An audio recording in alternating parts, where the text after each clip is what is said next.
আমাকে লোকেরাও কিছু সাংবাদিক বলছে জোর করে গায়ের জোরে যদি 2 কোটি ভোট কাটতে না পারি তাহলে তো আমরা জিততে পারবো না। একবার অঙ্ক বলছে লোকসভায় তৃণমূল পেয়েছে 40% আর ওনারা নাকি 39% ভোট পেয়েছেন। যতদূর আমার মনে পড়ছে 2004 সালে আমি তৃণমূলের প্রার্থী হিসেবে 39% ভোট পেয়ে বাংলায় একা জিতেছিলাম, আর কেউ জেতেনি। তো আপনারা যদি মনে করে থাকেন 39% ভোট পেয়ে আপনি 294টি সিট জিতবেন, মূর্খের স্বর্গে বাস করছেন। বিজেপির ক্ষমতায় আসা কেন অসম্ভব মুখে মুখে একেবারে অঙ্ক কষে দিলেন মমতা ব্যানার্জি।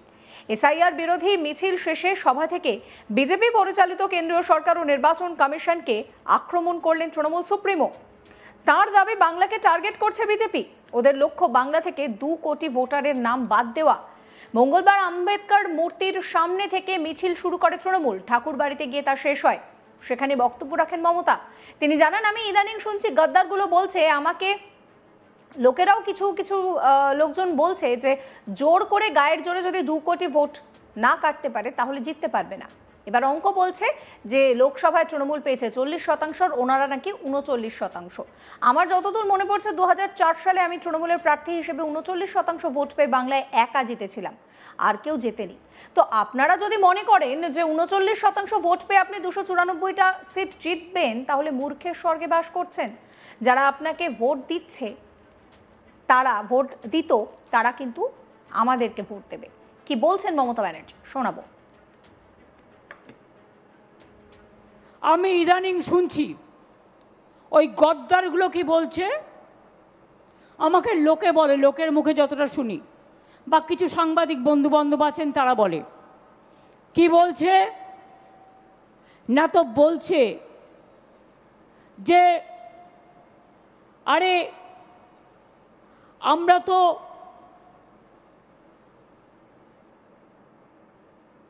জোর করে গায়ের জোরে যদি 2 কোটি ভোট কাটতে না পারি তাহলে তো আমরা জিততে পারবো না। এবার বলছে কি অঙ্কটা, লোকসভায় তৃণমূল কংগ্রেস পেয়েছে 40%, ওনারা নাকি পেয়েছেন 39%। যতদূর আমার মনে পড়ছে, মন থেকে বলছি, ক্রস চেক করতে পারিনি, করে নেব পরে।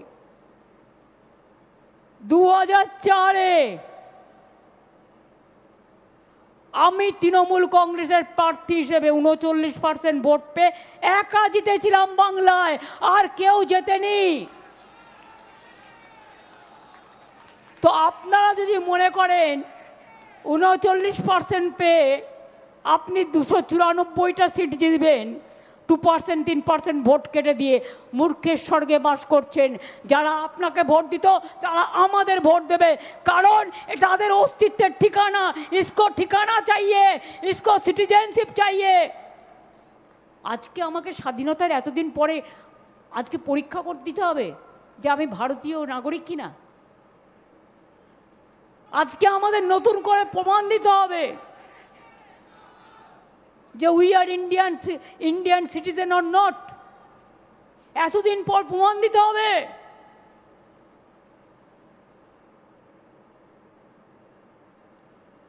আপনাকে প্রমাণ দিতে হবে আপনি ভারতে, এই দেশে জন্মগ্রহণ করেছেন কিনা। আপনাকে প্রমাণ দিতে হবে আপনি এ দেশের ভোটার ছিলেন কিনা। আপনাকে প্রমাণ দিতে হবে আপনার বাবা মার সার্টিফিকেট নিয়ে আসতে হবে। আরে ওরা তো ফেক সার্টিফিকেট বানিয়ে নেয়, আপনারা কি পারবেন সবাই? আর ফেক সার্টিফিকেটের কোনো ভ্যালু নেই, এটা মাথায় রাখবেন। মুখে যা ইচ্ছে তাই বলে যায়। সঙ্গীত শিল্পী দ্বিজেন মুখার্জির মতো ব্যক্তির পরিবারের সদস্যদের ভোটার তালিকা থেকে নাম বাদ গিয়েছে, সেই অভিযোগও করছেন মমতা ব্যানার্জি। তার সতর্কবার্তা যে আমার হাতে একটা লিস্ট এলো, দেখলাম ওনার পরিবারের সকলের নাম বাদ। ওদের নাম যদি ভোটার তালিকা থেকে বাদ দিতে পারে তাহলে আপনাদের নামও বাদ দিতে পারে। তা নিয়ে নির্বাচন কমিশনকে আক্রমণ করেন তিনি। কি বলছেন মমতা ব্যানার্জি নিয়ে শোনাবো। 2002-এ তুমি যে ভোটার লিস্টটা ম্যাপিং করে বের করলে, দ্বিজেনদের নাম তো নেই। দ্বিজেন মুখোপাধ্যায়ের নাম ছিল না তখন, বাড়িকে বাড়ি উড়িয়ে দিয়েছি।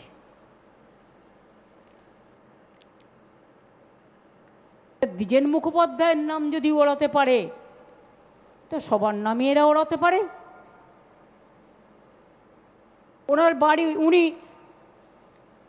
1989-এ সল্টলেকে চলে যান, তার আদি বাড়ি ছিল শ্যামপুকুরে।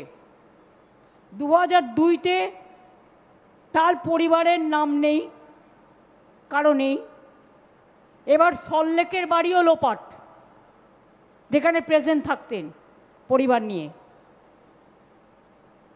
এই দেখুন দুটো voter list, HA81 house number নাই,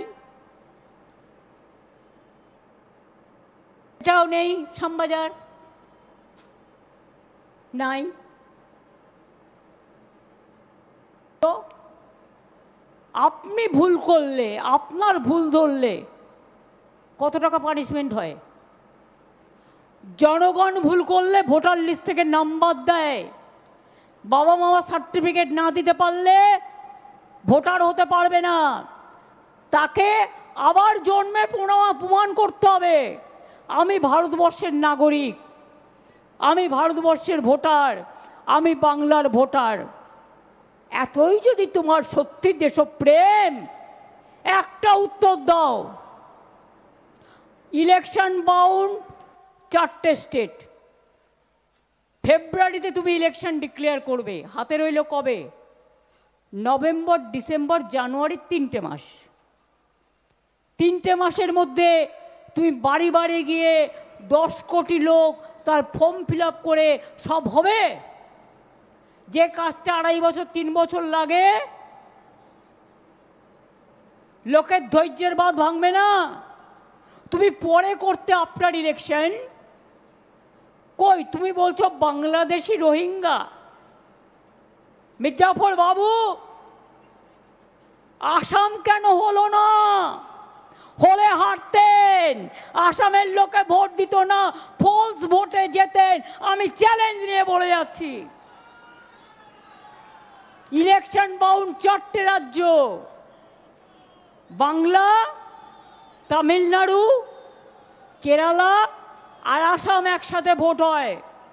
3টে অপোজিশন রুল স্টেটে আপনি SIR করলেন, কিন্তু আপনি নিজের ডাবল ইঞ্জিন সরকার, চোরদের সরকারেরটা করলেন না। তাহলে 2002-এ তুমি যে ভোটার লিস্টটা ম্যাপিং করে বের করলে, দ্বিজেনদের নাম তো নেই। দ্বিজেন